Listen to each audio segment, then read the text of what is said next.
The benefit of inventorying baseline emissions is the ability to then draft and implement reduction strategies to decrease greenhouse gases and losses. I'll explain characteristics that make up most mitigation options. There are two intuitive ways in which greenhouse gas emissions can be reduced with hazard mitigation. The first method is to increase the robustness of structures to withstand hazard forces. The second is to decrease the probability of the structure's exposure to a hazard. These two methods directly change the curves discussed in Chapter 4.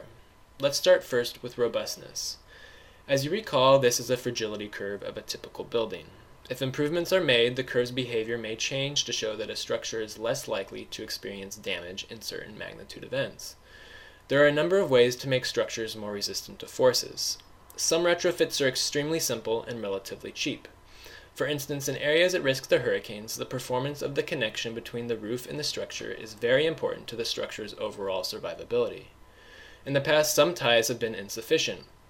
By using more ties or better ties to connect roofs to the structure, the risk of damage decreases significantly. For earthquakes, the retrofit changes, but the impact is the same. Many single-family homes are not adequately tied down to their foundation or properly braced in their crawl space. Simply bolting homes to their foundation and adding bracing can greatly improve the expected performance of the structure. One last example is fire. Many homes in the wildland-urban interface can easily catch fire with a single ember catching on the underside of a roof. Replacing a roof to a fire-resistant material decreases probability of damage in hazard events. Cities can implement changes to improve the existing building stock by passing retrofit ordinances or by changing the building code to require improvements of new structures. Depending on a number of unique issues to individual cities, retrofit or building code changes may be more or less appropriate.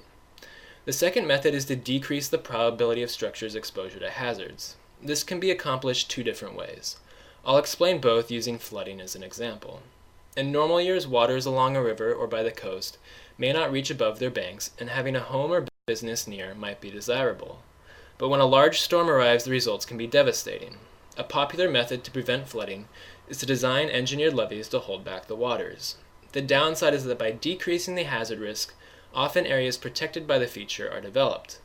By building these levees, the probability of failure does decrease, but often the consequence increases because of growth in assets located behind them. While the probability of failure decreases for frequent events, most levees and other engineered features are designed to a certain threshold, but can't guarantee protection from the possibility of rare events. In large events, or in the case of failure of the levee, there are large losses.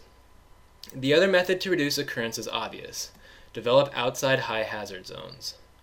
There are a whole suite of potential hazard mitigation strategies that will limit future losses and subsequently lower future GHG emissions. There is no one-size-fits-all solution. Rather, strategies should be developed to address unique local conditions.